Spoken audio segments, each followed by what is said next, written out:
కేసీఆర్ గారికి ఇచ్చిన నోటీసుల మీద చర్చించేందుకు ఈరోజు మనతో ప్రముఖ న్యాయవాది న్యాయ నిపుణులు శ్రీరంగారావు గారు ఉన్నారు.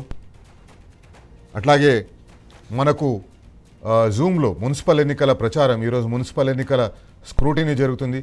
బీఆర్ఎస్ పార్టీ నాయకులందరూ కూడా మున్సిపల్ ఎన్నికల్లో నిమగ్నమై ఉన్నారు.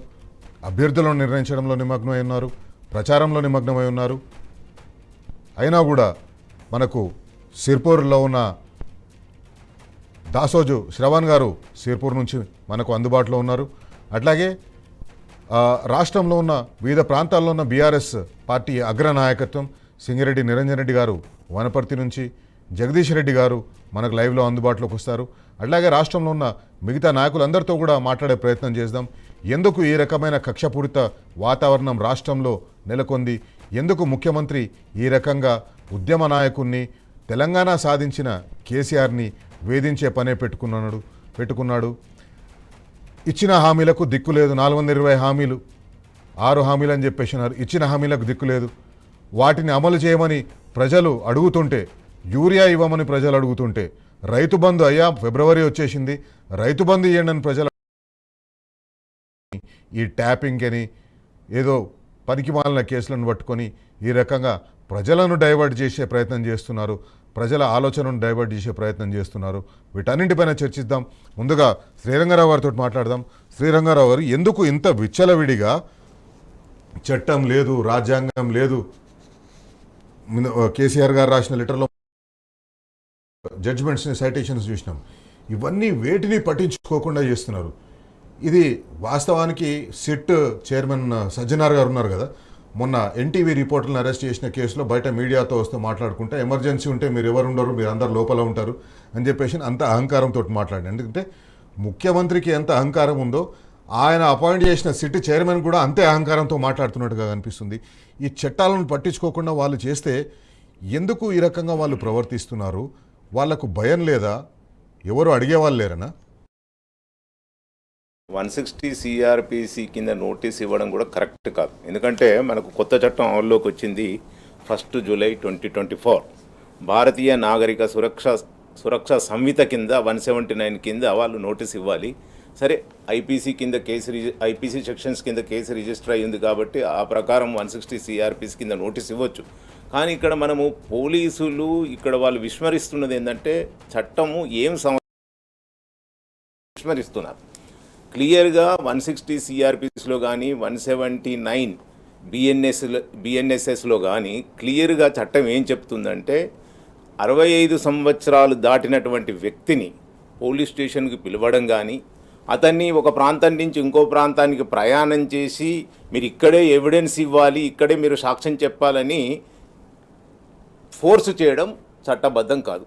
ఇది పోలీసు వాళ్ళు వాళ్ళ సౌకర్యం కోసం, సౌకర్యార్థం అంటే వాళ్ళ కన్వీనియన్స్ కోసము వాళ్ళు స్టాచ్యుటరీ ప్రొటెక్షన్, చట్టం ఏదైతే ప్రొటెక్షన్ ఇచ్చిందో, విచారింపబడే వ్యక్తికి ఏదైతే చట్టం ప్రొటెక్షన్ ఇస్తుందో ఆ ప్రొటెక్షన్ వాళ్ళు ఉల్లంఘిస్తున్నారు. ఖచ్చితంగా మీరు వ్యాఖ్యానించినట్టు మరి ముఖ్యమంత్రియే హోంమంత్రిగా ఉన్నారు కాబట్టి ముఖ్యమంత్రి అడుగుజాడల్లో పోలీసులు వ్యవహరిస్తున్నారనేటువంటి విషయం ఈరోజు సమాజము స్పందిస్తూ ఉంది. పోలీసులు చేస్తున్నటువంటి వ్యవహార శైలిని ప్రతి ఒక్క పౌరుడు కూడా ఈరోజు ప్రశ్నిస్తూ ఉన్నారు. ఒక రాష్ట్ర మాజీ ముఖ్యమంత్రికి చట్టంలో ఉన్న ప్రొవిజన్స్కి సంబంధించి ఉపయోగించుకోలేని పరిస్థితి, ఉపయోగించుకునే అవకాశం లేని పరిస్థితి ఉంటే రాష్ట్రంలో మిగతా వాళ్ళు అంటే కేసీఆర్ గారిని ఒక విధంగా సమాజం ముందు ఎక్స్పోజ్ చేయదలుచుకున్నారు పోలీసు వాళ్ళు. అట్లా కాదండి, వాళ్ళు కుట్ర దాగి ఉంది. ఒకటి వాళ్ళు గమనించాలి ఏంటంటే, కేసీఆర్ గారు ఒక రాష్ట్ర ముఖ్యమంత్రి పనిచేసినటువంటి వ్యక్తి, గతంలో కూడా అనేక రాజకీయ పదవులు వారు బాధ్యతలు నిర్వహించినటువంటి వ్యక్తి, ఈరోజు ప్రతిపక్ష నాయకుడు. ఏ రోజు కూడా చట్టాన్ని ఉల్లంఘించేటువంటి వ్యక్తి కాదు. ఏ విధంగానైతే హరీష్ రావు, కేటీఆర్, సంతోష్ కుమార్ ఏ విధంగానైతే పోలీసు నోటీసులు అందిన తర్వాత విచారణకు సహకరించారో, కేసీఆర్ గారు నోటీస్ అందుకోగానే క్లియర్గా చెప్పడం జరిగింది, నేను పూర్తిగా విచారణకు సహకరిస్తాననేటువంటి విషయాన్ని స్పష్టం చేశారు. అంటే ఒక లా అబైడింగ్ సిటిజన్గా ఏ విషయాన్ని అయితే ప్రస్తావిస్తున్నారు, ఈరోజు వాళ్ళు ఇచ్చినటువంటి నోటీసు చట్టానికి లోబడి ఇచ్చినటువంటి నోటీస్ కాదు కాబట్టి నిజంగా కేసీఆర్ గారు దానికి స్పందించాల్సినటువంటి అవసరం లేదు. అవును. ఎందుకంటే చట్టమే ఒక సంరక్షణ ఇచ్చింది. స్టాట్యుటరీ ప్రొటెక్షన్ ఏముందంటే 165 ఇయర్స్ ఏజ్ దాటిన తర్వాత ఆ వ్యక్తి ఎక్కడున్నాడో అక్కడికి వెళ్ళి విచారించాలి. వీళ్ళ జ్యూరిడిక్షన్కు రానట్టయితే మర్కూక్ పోలీస్ స్టేషన్కు వెళ్ళి మర్కూక్ పోలీస్ స్టేషన్ వాళ్ళ సహకారం తీసుకొని అక్కడ విచారించాలి. అంతే తప్ప కేసీఆర్ గారు అక్కడ ఉన్న విషయం తెలుసు. మరి మంత్రులే వెళ్ళి ఈ మధ్యకాలంలో మనం చూసాం కేసీఆర్ గారిని సమ్మక్క జాతరకు ఆహ్వానించారు ఇద్దరు మంత్రులు వెళ్ళి, కొండ సురేఖ గారు, సీతక్క గారు. మరి అక్కడికి వెళ్ళి ఆహ్వానించినప్పుడు శేఖరరావు గారు అక్కడ ఉన్నారనే విషయం స్పష్టమైన తర్వాత మళ్ళీ కేసీఆర్ గారు ఇచ్చినటువంటి వారు ఏదైతే నోటీస్కు స్పందిస్తూ ఏదైతే ఇచ్చారో అందులో కూడా క్లియర్గా చెప్పారు, నేను ఇక్కడ ఉంటున్నాను, మర్కూకు దగ్గర ఉంటున్నాను, అక్కడికి వచ్చి నన్ను విచారించండి, నేను సహకరిస్తాననే విషయం స్పష్టం చేసిన తర్వాత ఈరోజు అహంభావంతో పోలీసులు అతని నందినగర్ ఇంటికి వెళ్ళి అక్కడ పేస్ట్ చేసి ఆ విధంగా ప్రవర్తించడం నిజంగా ఇది ఒక సిగ్గుమాలిన చర్యగా వాస్తవానికి శ్రీరంగారావు గారు కేసు ఒకవేళ బలంగా ఉంటే ఈ కేసులో కేసీఆర్ గారిని దోషిగా నిరూపించదలుచుకుంటేనో లేకపోతే ఆయన చెప్పిన సాక్ష్యాన్ని బట్టి ఒక రకంగా కేసీఆర్ గారిని ఇరికించాలనుకుని ఏమి చేసే అవసరం లేదు. ఈ డ్రామాలన్నీ ఏవి లేవు కాబట్టి ఒక మీడియా ట్రయల్ చేయించాలా, లేకపోతే జనంలో ఒక రూమర్ని స్ప్రెడ్ చేయించాలా. అంటే అఫీషియల్గానే కాంగ్రెస్ పార్టీ ప్రభుత్వం ఇక్కడ ఇట్లాంటి కేసులన్నీ పెట్టి చేసి జనంలో రూమర్ మాంగరింగ్ చేసే అవకాశాన్ని కల్పిస్తుంది. ఒకసారి బ్రేక్కు వెళ్లే ముందు శ్రావణ్ గారితో మాట్లాడదాం. శ్రావణ్ గారు నమస్కారం. శ్రావణ్ గారు నమస్కారం. శైలేష్ రెడ్డి గారు, మీరు ఈ నోటీసులకు సంబంధించిన డ్రామా అంతా చూస్తున్నారు. దీన్ని డ్రామానే అనొచ్చా? మీకు సినిమా రంగంలో అంతా ప్రవేశం ఉంది కాబట్టి ఇంతకంటే పెద్ద పదం ఏమైనా ఉందా? ఇట్స్ మచ్ బియాండ్ డ్రామా అండి. ఇది ఒక పెద్ద కాన్స్పిరసీ, అంటే ఒక క్షుద్ర ప్రయత్నం, ఒక కాశ్మోరా క్షుద్ర ప్రయత్నం అన్నమాట. ఎక్కడనో హార్వర్డ్ యూనివర్సిటీలో ట్రైనింగ్ నెపంలో అమెరికాలో కూర్చొని రేవంత్ రెడ్డి ఆడుతున్నటువంటి ఒక కాశ్మోరా క్షుద్ర రాజకీయ కుతంత్రం, కుట్ర ఇది. ఆయన ఏమనుకుంటున్నాడు అంటే, నేను ఇస్తున్నటువంటి నోటీసుల వల్ల లేకపోతే ఈ గోడలకు వచ్చి నోటీసులు అతికించినంత వల్ల కేసీఆర్ గారి ప్రతిష్ట దిగజారిపోతుంది, ప్రజల్లో పలుచన అయిపోతారు అనేటువంటి ఒక చిల్లర మనస్తత్వంతో ఈ ప్రభుత్వం ఆడుతున్నటువంటి ఒక దుర్మార్గమైనటువంటి ఒక క్షుద్ర రాజకీయ చర్య ఇది. దీన్ని మేము తీవ్రంగా ఖండిస్తూ ఉన్నాం.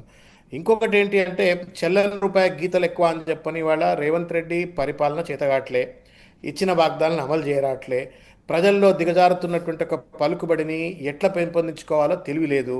మొత్తానికి మొత్తం భ్రష్టు పట్టిపోయినటువంటి ఒక ప్రభుత్వ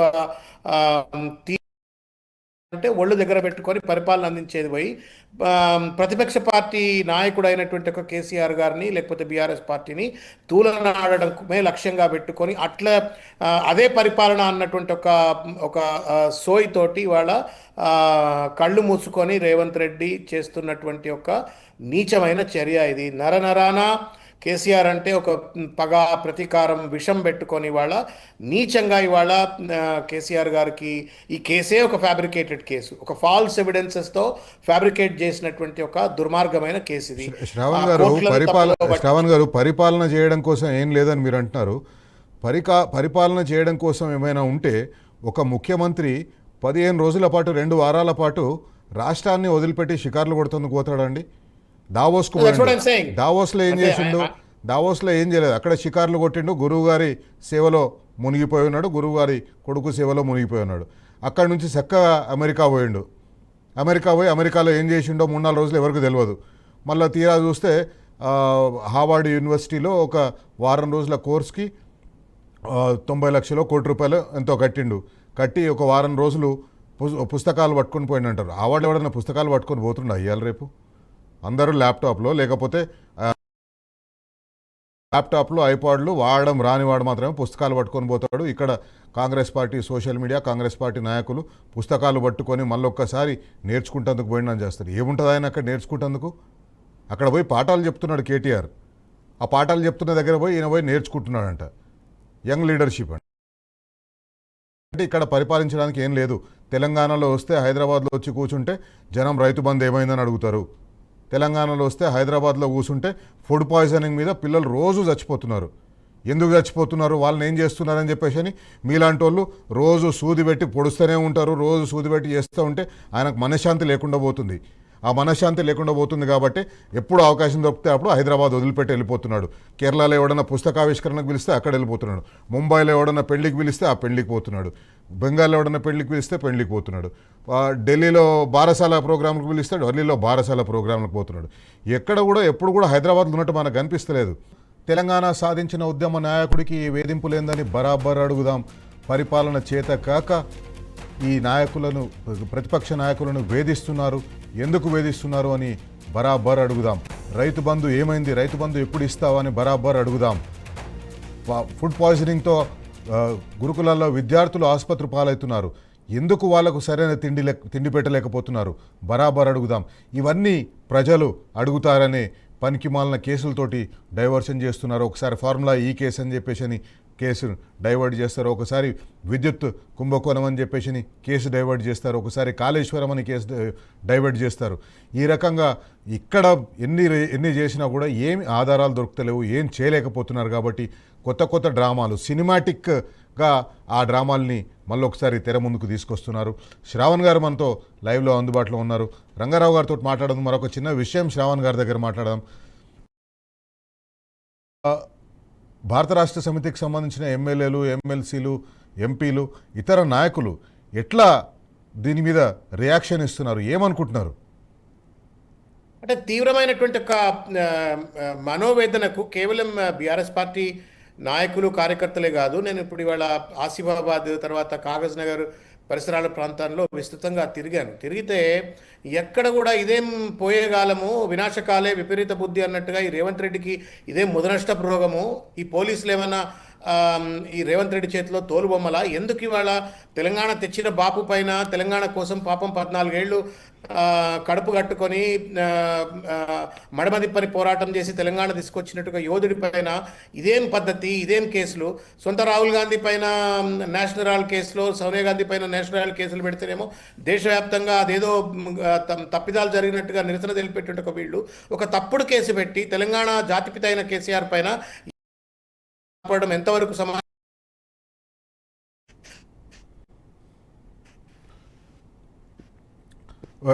శ్రావణ్ గారు, కొంచెం కనెక్షన్ ప్రాబ్లం ఉన్నట్టుంది, మళ్ళీ మిమ్మల్ని కనెక్ట్ చేసే ప్రయత్నం చేద్దాం. రంగారావు గారు, రాజ్యాంగం రాజ్యాంగం రాజ్యాంగం అని రాహుల్ గాంధీ గారు పార్లమెంట్లో ఎప్పుడు ప్రసంగించినా ఒక ఎర్ర బుక్కు పట్టుకొని ఉంటాడు. అది వాస్తవానికి అది రాజ్యాంగమే, కానీ దాంట్లో ఒక్క పేజీ కూడా ఆయన ఒకవేళ ఒక్క పేజీ కూడా చదివినట్టు కనిపిస్తే తెలంగాణ రాష్ట్రంలో ఈ రకంగా రాజ్యాంగాన్ని ఉల్లంఘిస్తూ జరిగిన డిఫెక్షన్స్ కానివ్వండి, రాజ్యాంగాన్ని ఉల్లంఘిస్తూ జరుగుతున్న ఈ నోటీసులు కానివ్వండి, ఎందుకు ఆ రకంగా ప్రవర్తిస్తున్నారు? వాళ్ళు కూడా అనేక కేసులలో ఉన్నారు కదా, వాళ్ళు కూడా వాళ్ళని ప్రొటెక్ట్ చేసుకోవాలి కదా.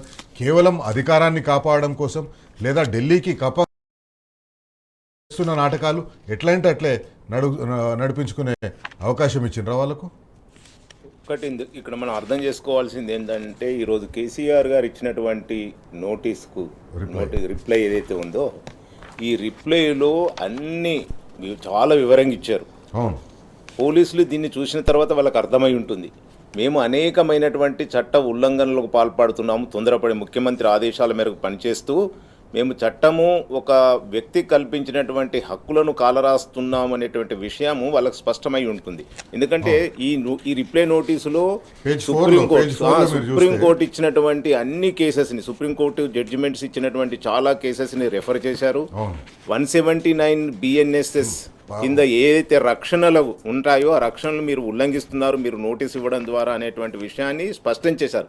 స్పష్టం చేస్తూనే మీరు ఇచ్చినటువంటి నోటీసుకు నేను లోబడి ఉండాల్సినటువంటి అవసరం లేదు, అయినప్పటికీ కూడా నేను మీకు అందుబాటులో ఉంటాను, సహకరిస్తానని చెప్పడం ఏదైతే ఉందో, అది ఒక ముఖ్యమంత్రిగా 10 సంవత్సరాలు పనిచేసినటువంటి వ్యక్తే కాకుండా రాజ్యాంగం పైన అత్యంత గౌరవం ఉన్నటువంటి వ్యక్తిగా మనం ఈరోజు కేసీఆర్ గారిని చూడొచ్చు. ఎందుకంటే ఉద్యమ సమయంలో కూడా మనం అనేక సందర్భాల్లో చూసున్నాం, ఏ రోజు కూడా శాంతి భద్రతలకు విఘాతం కలగకుండా ఒక శాంతియుతంగా ప్రజాస్వామ్య పద్ధతిలో తెలంగాణ సాధించాలనేటువంటి ఒక, ఎప్పుడైతే హింస చెలరేగే అవకాశం ఉందని అనుకున్నారో అప్పుడు ఉద్యమాన్ని కొంచెము డౌన్ చేస్తూ వచ్చారు. తాత్కాలికంగా. ఆ విధంగా రాష్ట్రాన్ని ప్రజాస్వామ్య పద్ధతిలో సాధించినటువంటి వ్యక్తి తర్వాత తెలంగాణ రాష్ట్రం వచ్చిన తర్వాత శాంతి భద్రతలను పూర్తిగా కాపాడినటువంటి వ్యక్తి. దాని రిజల్ట్ మనం చూస్తున్నాం. అనేకమైనటువంటి పెట్టుబడులు తెలంగాణ ప్రబులుతుంది, కమ్యూనలిజం ప్రబులుతుందని ప్రచారం చేసినటువంటి వ్యక్తులు ఆశ్చర్యపోయే రీతిలో 10 సంవత్సరాలు పాలనలో తెలంగాణలో శాంతి భద్రతలు పరిడవిల్లాయి. అట్లాంటి రాష్ట్రం కాబట్టి అనేకమైనటువంటి పెట్టుబడులు వచ్చాయి, తెలంగాణ రాష్ట్రం డెవలప్ అయింది. అట్లాంటి పాలన చేసినటువంటి ముఖ్యమంత్రి ఈరోజు చట్టాన్ని ఉల్లంఘించేటువంటి అవకాశం ఏమాత్రం కూడా ఉండదు. మీరు ఉల్లంఘిస్తున్నారు, మీరు సుప్రీంకోర్టు ఇచ్చినటువంటి అనేక తీర్పులను ఉల్లంఘిస్తున్నారు. 160 సిఆర్పిసి చెప్పినటువంటి చట్టబద్ధత కల్పించినటువంటి రక్షణలు మీరు ఉల్లంఘిస్తున్నారని స్పష్టంగా ఈరోజు వెంకటగిరి గారికి ఏదైతే నోటీస్ ఇచ్చారో రిప్లై నోటీసు, ఇందులో అన్ని విషయాలు స్పష్టం చేసి ఉన్నారు. కాబట్టి మనం వేరే ఏవో కేసులు చూస్తున్నాం. పక్క రాష్ట్రం ఆంధ్రప్రదేశ్ కేసుకు సంబంధించిన ఒక కేసుని కూడా పేజ్ నెంబర్ 4లో కేసీఆర్ గారు రిఫర్ చేసిండ్రు. వీడి మూర్తి వర్సెస్ స్టేట్ ఆఫ్ ఆంధ్రప్రదేశ్ 2025 సంవత్సరంలో ఆయన మన ముఖ్యమంత్రి గురువు గారి అధికారంలోకి వచ్చిన ఆయన కూడా ఇట్లాంటి ప్రయత్నం ఏదైనా చేస్తేందుకు పోయినట్టుంది. వయసు భయపడిన ఆయనని వేధించే ప్రయత్నం చేస్తేందుకు చూసినట్టుంది. అక్కడ కూడా ఆ కేసులో కూడా ఆయనని ఇక్కడ కాదు మీరు ఢిల్లీలో పోయి విచారించాలని అక్కడ చెప్పినట్టుగా మనకు కనిపిస్తుంది. ఒకటి ఇప్పుడు కేసీఆర్ గారు గనక వాళ్ళు ఇచ్చినటువంటి నోటీసును గౌరవించి గనక విచారణకు సహకరించక హైకోర్టుకు వెళ్ళినా, హ్యూమన్ రైట్స్ కోర్టుకు వెళ్ళినా కానీ పోలీసులపైన అక్షింతలు పడతాయి. ఎందుకంటే వాళ్ళు ఇచ్చినటువంటి నోటీసు కరెక్ట్ కాదు. రెండోది, వాళ్ళు ఇవ్వాల్సినటువంటి నోటీసు ఎక్కడైతే కేసీఆర్ గారు ఉంటున్నారో అక్కడికి వెళ్ళి ఇవ్వాలి. లోకల్ పోలీస్ స్టేషన్ల సహకారంతో నోటీస్ సర్వ్ చేయాలి. ఇందులో చట్టంలో పేర్కొన్న విధంగా 65 సంవత్సరాలు కేసీఆర్ గారు దాటున్నారు కాబట్టి, మాజీ ముఖ్యమంత్రి గారు కాబట్టి, ప్రతిపక్ష నాయకుడు కాబట్టి గౌరవంతో లోకల్ పోలీస్ స్టేషన్ల సహకారంతో అక్కడికి వెళ్ళి విచారించాలి.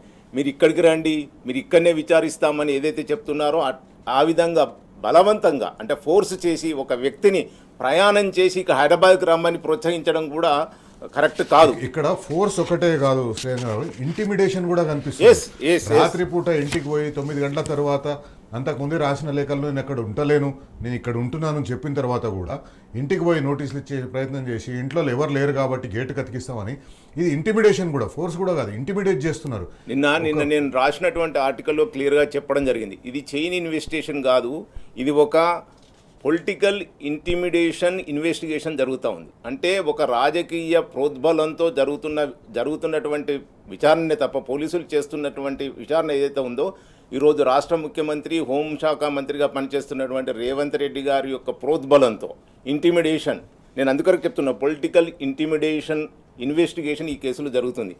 హరీష్ రావు గారికి నోటీస్ ఇస్తారు, కేటీఆర్ గారికి నోటీస్ ఇస్తారు, సంతోష్ కుమార్ గారికి నోటీస్ ఇస్తారు, ఈరోజు కేసీఆర్ గారికి నోటీస్ ఇచ్చారు. అసలు కంప్లైంటే లేని కేసులో ఇన్వెస్టిగేషన్ చేస్తున్నారు, నోటీసులు ఇస్తున్నారు. అంటే ప్రజల ముందు వీళ్ళ పాలనలో విఫలమయ్యారు కాబట్టి వాళ్ళు చేసిన మీద ఈరోజు అధికారంలోకి వచ్చి వాళ్ళు చేసినటువంటి వాగ్దానాలను నెరవేర్చే పరిస్థితుల్లో లేరు కాబట్టి, అంటే ప్రజల్లో చులకన అవుతున్నటువంటి విషయం వారికి కూడా తెలుసు. ఎందుకంటే మొన్నటి జరిగినటువంటి లోకల్ బాడీస్ ఎలక్షన్లో చూసాం. ఇప్పుడు మరి పార్టీ సింబల్ పైన ఎలక్షన్ జరగబోతూ ఉన్నాయి. ఈ ఎలక్షన్లో వాళ్ళకు అనుకూలంగా రిజల్ట్ వచ్చేటువంటి అవకాశం లేదు అని వాళ్ళకు అర్థమైన తర్వాత ఈ విధంగా పొలిటికల్ వెండట్టా కోసమే ఈ విధంగా సిట్టును ఆధారం చేసుకొని నోటీసులు ఇచ్చి మరి బీఆర్ఎస్ పార్టీ నాయకులని వేధించేటువంటి పరిస్థితిని ప్రజలు కూడా గమనిస్తూ ఉన్నారు. ప్రజలు కూడా అర్థం చేసుకోవాల్సింది ఏంటంటే, ఈరోజు అంటే పోలీసులు వాళ్ళు ఏమి మెసేజ్ పంపదలుచుకున్నారు, కేసీఆర్ గారికి మేము నోటీస్ ఇచ్చాం, నోటీస్ ఇస్తే సహకరించడం లేదనేటువంటి ఒక మెసేజ్ని ఏదైతే పంపదలుచుకున్నారో అది శుద్ధ అబద్ధం, అది కరెక్ట్ కాదు. ఎందుకంటే చట్టాన్ని వాళ్ళు ఉల్లంఘిస్తున్నారు. చట్టము అనేకమైనటువంటి సంరక్షణలు కలిగించింది. 65 సంవత్సరాలు దాటిన వారికి, మహిళలకి, యువకులకి, పిల్లలకి అనేకమైనటువంటి సంరక్షణలు ఉన్నాయి. ఆ చట్టం కల్పించినటువంటి సంరక్షణలు ఉల్లంఘించి ఈరోజు కేసీఆర్ గారు ఉన్నటువంటి ప్రాంతానికి వెళ్ళి విచారించకుండా మీరు నందినగర్కి రావాలి, నందినగర్లోనే మేము విచారిస్తామని ఏదైతే చెప్తున్నారో అది పూర్తిగా స్టాచ్యుటరీ ప్రొటెక్షన్ ఏదైతే రక్షణ కల్పించిందో చట్టం 65 సంవత్సరాలు పైబడినటువంటి వ్యక్తికి ఖచ్చితంగా రాబోయే రోజుల్లో దీని యొక్క పరిణామాల్ని అధికారులు ఎదుర్కోవాల్సి వస్తుంది అనేటువంటి విషయాన్ని వాళ్ళు దృష్టిలో పెట్టుకుంటే బాగుంటుంది. పరిణామాలు అధికారులు ఎదుర్కోవాలి. తెలంగాణ రాష్ట్ర ప్రజలు కూడా, బుద్ధిజీవులు కూడా ప్రతి ఒక్కరూ తెలుసుకోవాలి ఏ రకంగా దీన్ని వేధించడం కోసం చేస్తున్నారు, ఏ రకంగా చట్టాన్ని ఉల్లంఘించడం కోసం కేవలం రాజకీయంగా కేసీఆర్ గారిని దెబ్బకొట్టడం కోసం, రాజకీయంగా బీఆర్ఎస్ పార్టీని దెబ్బకొట్టడం కోసం మాత్రమే ప్రయత్నం చేస్తున్నట్టుగా ఈ కేసు మనకు స్పష్టంగా కనిపిస్తుంది. శ్రావణ్ గారు, ఒకటి ఇంటిమిడేషన్, పోలీస్ యాక్షన్ ఏదైతే మనకు కనిపిస్తుందో ఇక్కడ, పోలీస్ సిట్ అధికారుల యాక్షన్, అది ఒక 65 ఏళ్ల సీనియర్ నాయకుడిని, కేంద్ర మంత్రిగా పనిచేసిన నాయకుడిని, 10 సంవత్సరాలు ముఖ్యమంత్రిగా పనిచేసిన నాయకుడిని, సుదీర్ఘకాలం ఎమ్మెల్యేగా పనిచేసిన నాయకుడిని, దేశంలో అత్యధిక సార్లు ప్రత్యక్ష ఎన్నికల్లో ఎన్నుకోబడ్డ నాయకుడిని ఇంటిమిడేట్ చేసేందుకోసమే ఈ రకంగా పోలీసులు ప్రవర్తిస్తున్నట్టుగా కనిపిస్తుంది. హలో శ్రవణ్ గారు, ఇక్కడ ఇంటిమిడేట్ చేసేందుకు, కేసీఆర్ గారిని ఇంటిమిడేట్ చేసేందుకే సిట్ పోలీసులు ప్రవర్తిస్తున్నట్టుగా కనిపిస్తుంది. వాళ్ళ పద్ధతులు చూస్తుంటే కేసీఆర్ గారిని ఇంటిమిడేట్ చేయాలి, మానసికంగా కృంగదీయాలి అనే ఒక ప్రయత్నం చేస్తున్నట్టుగా కనిపిస్తుంది.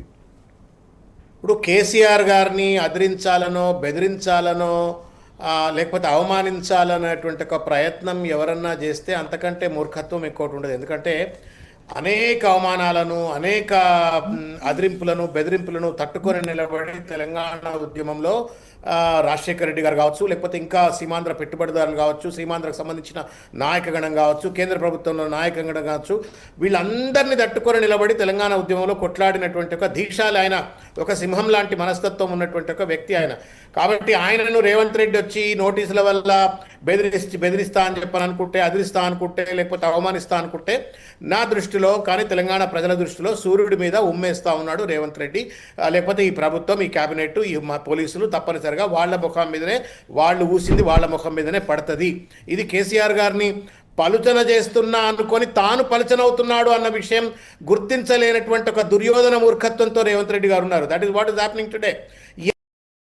ఇవాళ ఈ రకంగా నోటీస్ ఇవ్వడం తప్పైతే, నోటీస్ ఇచ్చిన తీరు తప్పు అని చెప్పని వాళ్ళ ప్రజాస్వామ్యవాదులు, ప్రజలందరూ కోడే కూస్తుంటే మూర్ఖత్వంగా ఈ ప్రభుత్వం వ్యవహరిస్తూ ఉంది. ఒక బాధ్యత కలిగిన వ్యక్తిగా రాజ్యాంగం మీద, చట్టం మీద. ఇంతకుముందు రంగన్న ఒక అద్భుతమైన మాట చెప్పిండు. ఈ మాట చాలాసార్లు కేసీఆర్ గారు తెలంగాణ ఉద్యమంలో కూడా చెప్తుండే. Whatever we do as part of Telangana movement, we should abide by the law అని చెప్పేటాడు ఆయన. మనం చట్టాన్ని ఉల్లంఘిస్తూ, మనము చట్టం దృష్టిలో నేరస్తులుగా దొరికేటువంటి ఒక రీతిలో మనం ఉద్యమం చేయొద్దు. చట్టానికి లోబడి మాత్రమే, రాజ్యాంగాన్ని, చట్టాన్ని గౌరవించి మాత్రమే ప్రజాస్వామ్యబద్ధంగా ఉద్యమం చేయాలా అని చెప్పినట్టు ఒక మహానుభావుడు. అటువంటి వ్యక్తి ఇవాళ తనపైన నీలాప నిందలు వేస్తే, తప్పుడు ఆరోపణలు చేస్తే, ఆ నోటీస్ తప్పిదని తెలిసినప్పటికీ కూడా yes I will cooperate, but constitution has given me certain guarantees. ఆ రాజ్యాంగం ప్రకారంగా వ్యవహరించండి, చట్టం ప్రకారంగా వ్యవహరించండి. 65 ఏళ్ళు దాటిన వాళ్లకు ఉన్నటువంటి ఒక వెసులుబాటు ఏదవుతుందో, నేను 70 ఏళ్ళు దాటిన వాడిని కాబట్టి నాకు కూడా అది వర్తింపజేయండి. నేను ఉన్నటువంటి ఒక స్థానంలో వచ్చి నన్ను విచారణ జరిపించండి. I'm ready for any kind of an investigation and cooperation. అంటే కసబ్కు న్యాయం ఉన్నది ఈ దేశంలో. కసబ్కు న్యాయం ఉంది, కేసీఆర్కు న్యాయం లేదా? శ్రవణ్ గారు, ఇక్కడ మొత్తం జరుగుతున్న డ్రామా అంతా ఏంటంటే, ఈ కేసులో ఎంత తవ్వినా, ఎంత ఏం చేసినా, ఇప్పుడు 2 సంవత్సరాలు అయిపోయింది, ఇంకా 2 సంవత్సరాలు కాదు, ఇంకా 200 సంవత్సరాలు దీని మీద ఇన్వెస్టిగేషన్ చేసి క్వశ్చనింగ్ చేసినా ఈ కేసులో ఏమీ తేలేదు. కాబట్టి మనము ఇంతకుముందు అనేక సందర్భాల్లో చూస్తూ ఉంటాం, సోషల్ మీడియాలో బురద జల్లడం, వాళ్ళని మడ్ స్లింగింగ్ చేయడం, వాళ్ళ మీద బురద జల్లడం, మీరు కడుక్కోండి అని చెప్పడం. ఈ కేసు కూడా బురద జల్లడం కోసం చేస్తున్న ఒక ప్రయత్నంగానే కనిపిస్తుంది. కానీ వాస్తవానికి తెలంగాణ ప్రజలకు అందరికీ కూడా తెలుసు, ఈ దీంట్లో కేసు ఏం లేదు. శైలేష్ గారు, నాట్ ఓన్లీ దిస్ కేస్, మీరు 2 సంవత్సరాలుగా వాళ్ళు లేవనెత్తినటువంటి ఒక ప్రతి కేసు కూడా అది నీటి మీద బుడగ లెక్క తేలిపోయే కేసే. మీరు ఒక్కసారి కనుక ఘోష్ కమిషన్ రిపోర్ట్ను మీరు అసెంబ్లీలో శ్రవణ్ గారు దాని మీద వివరంగా ఒక చిన్న బ్రేక్ తర్వాత మాట్లాడదాం. అయితే అంతకంటే ముందు ఈ కేసులో ఏమీ తేలదు అని ఎందుకంటున్నాం అంటే, 2014 వరకు యూపీఏ అధికారంలో ఉన్నప్పుడు కేంద్రంలో అక్కడ కూడా ఈ ఫోన్ ట్యాపింగ్ అని చాలా పెద్ద గొడవ జరిగింది. ఇంత వందల మంది ఫోన్లు ట్యాపింగ్ చేస్తున్నారని, రతన్ టాటా ఫోన్ కూడా ట్యాప్ చేసిందని, జర్నలిస్టుల ఫోన్లు ట్యాప్ చేసిందని, నీరా రాడియా అని టాటా కంపెనీల ఒక సీనియర్ కన్సల్టెంటో మరి ఎంప్లాయీ కానివ్వండి వారి ఫోన్ ట్యాప్ చేసిందని ప్రతి ఒక్కరి ఫోన్ ట్యాప్ చేసిన ఎంతో గోల జరిగింది. అయినా కూడా దాంట్లో ఏమీ తేలలేదు, ఒక్క దగ్గర కూడా చేయలేదు. అదే కాంగ్రెస్ పార్టీ అప్పుడు ఏ ఆరోపణలు అయితే కాంగ్రెస్ పార్టీ ఎదుర్కొందో అదే కాంగ్రెస్ పార్టీ ఇప్పుడు ఇక్కడ వచ్చేసి తెలంగాణలో చేసినట్టు ఒక సందర్భంలో ముఖ్యమంత్రి ఆయనే స్వయంగా చెప్తాడు ఇప్పుడు ఫోన్లు ట్యాప్ చేస్తున్నాం మేమని చెప్పేసి అని. మంత్రివర్గంలో ఉన్న 2-3 మంత్రులే చెప్తున్నారు మా ఫోన్లు ట్యాప్ అవుతున్నాయి, మా సమాచారం ఎప్పటికప్పుడు లీక్ అయిపోతుందని చెప్పేసి అని వాళ్ళే చెప్తున్నారు. ఎందుకు చేస్తున్నారు, ఏం చేస్తున్నారు అనేది ప్రవీణ్ కుమార్ గారు చాలా స్పష్టంగా చెప్పారు.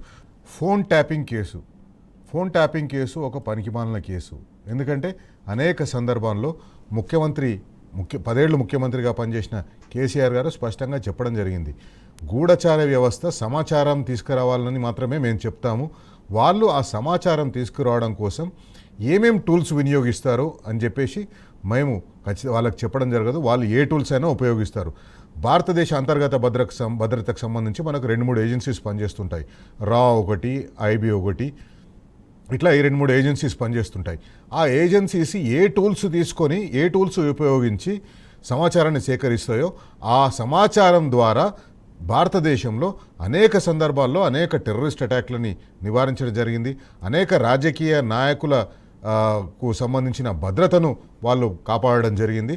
అట్లాగే దేశద్రోహానికి సంబంధించిన అనేక సందర్భాలు, దేశద్రోహానికి సంబంధించిన అంటే భారతదేశానికి బార్డర్లో ఉన్న రాష్ట్రాల్లో గుజరాత్లో కానివ్వండి, రాజస్థాన్లో కానివ్వండి, పంజాబ్లో కానివ్వండి, జమ్మూ కాశ్మీర్లో కానివ్వండి, ఇటు హిమాచల్ ప్రదేశ్ కానీ, ఉత్తరప్రదేశ్ కానీ, అరుణాచల్ ప్రదేశ్ కానీ, బీహార్ కానీ, ఇట్లా నార్త్ ఈస్టర్న్ స్టేట్స్, బంగ్లాదేశ్, ఇతర ఈస్ట్ ఏషియన్ కంట్రీస్కి ఆనుకొని ఉన్న స్టేట్లలో కానీ ప్రజాప్రభుత్వాలని కూలదోయడం అనేది విదేశీ ఇంటెలిజెన్స్ ఏజెన్సీస్ వాళ్ళు ఒక పనిగా పెట్టుకుంటారు.